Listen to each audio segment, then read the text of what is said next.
বন্ধুরা, আমি এই মোবাইলের ব্যাটারির সার্কিট দিয়ে লিথিয়াম ব্যাটারির বিএমএস বানাবো। লিথিয়াম ব্যাটারি অনেক সময় শর্ট সার্কিট হয়ে ব্যাটারিগুলি খারাপ হয়ে যায়। লিথিয়াম ব্যাটারির তো কোনো সার্কিট বোর্ড নেই, সেই জন্য লিথিয়াম ব্যাটারি শর্ট হওয়ার সম্ভাবনা থাকে সব থেকে বেশি। মোবাইলের ব্যাটারির সার্কিট বোর্ডটি যদি লিথিয়াম ব্যাটারিতে লাগানো যায় তাহলে পারে ব্যাটারির লংজিভিটি অনেক বেড়ে যাবে।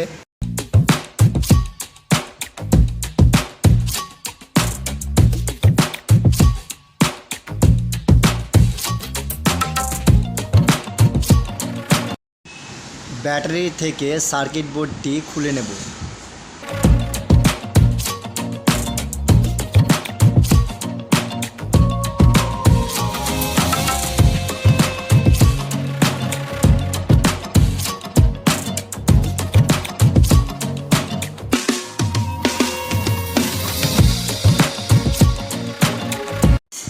উপরে কভারগুলা আস্তে আস্তে কেটে দিলে সার্কিট বোর্ডটি চলে আসবে।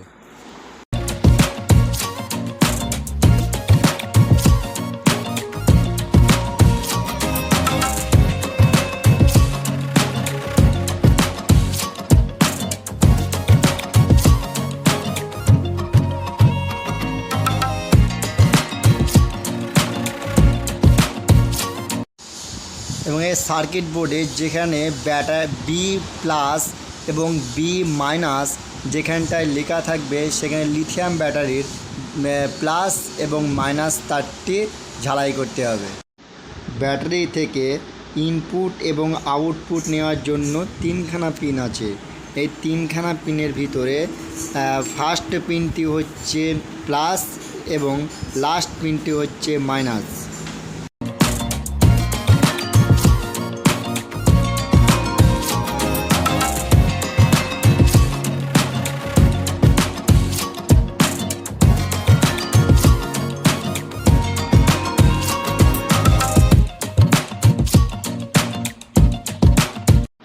লিথিয়াম ব্যাটারির নেগেটিভ তারটি বি মাইনাস যেদিকে লেখা আছে সেদিকে নীল তারটি জুড়ে দিয়েছি এবং সাদা তারটি যেদিকে বি প্লাস লেখা আছে সেদিকে দিয়ে দিচ্ছি।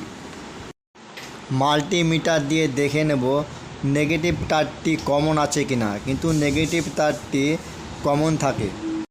লিথিয়াম ব্যাটারিতে ডাইরেক্ট চার্জ হওয়ার জন্য এই লিথিয়াম ব্যাটারিগুলি অনেক ক্ষেত্রে নষ্ট হয়ে যায় এবং অল্প একটু শর্ট হয়ে গেলেই ব্যাটারিগুলো নষ্ট হয়ে যায়। মোবাইলের ব্যাটারির সার্কিট বোর্ড লাগিয়ে ব্যাটারিটি যদি শর্ট সার্কিট হয় তাও ব্যাটারির খুব একটা ক্ষতি হবে না।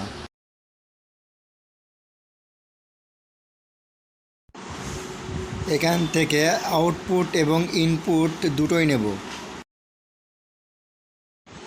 সাদা তারটি লিথিয়াম ব্যাটারির পজিটিভ এবং নীল তারটি লিথিয়াম ব্যাটারির নেগেটিভ। বন্ধুরা, আপনারাও কিন্তু খুব সহজে এই সার্কিট বোর্ডটি লিথিয়াম ব্যাটারির সাথে কানেক্ট করতে পারবেন। এই সার্কিট বোর্ডগুলি অনেক ক্ষেত্রে আমরা সব ফেলে দিই, কিন্তু এই সার্কিট বোর্ডগুলি ফেলা বাদ দিয়ে যদি এই সার্কিট বোর্ড লিথিয়াম ব্যাটারিতে লাগানো যায় তাহলে পারে এই সার্কিট বোর্ডগুলি বিএমএসের মতন কাজ করবে, যা আমাদের লিথিয়াম ব্যাটারিগুলি নষ্ট হবে কম।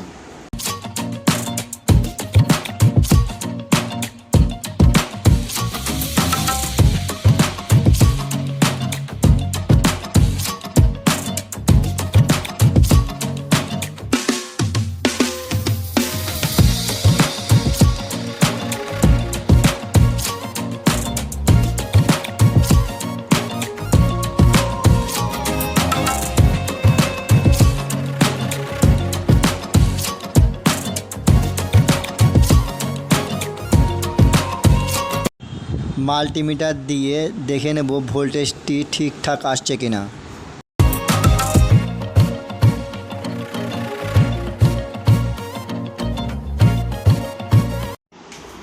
ভোল্টেজ ঠিকঠাক আসছে, তার মানে সার্কিট বোর্ডটি একদম পারফেক্ট কাজ করছে।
বন্ধুরা ভিডিওটি ভালো লাগলে লাইক কমেন্ট শেয়ার সাবস্ক্রাইবার করবেন।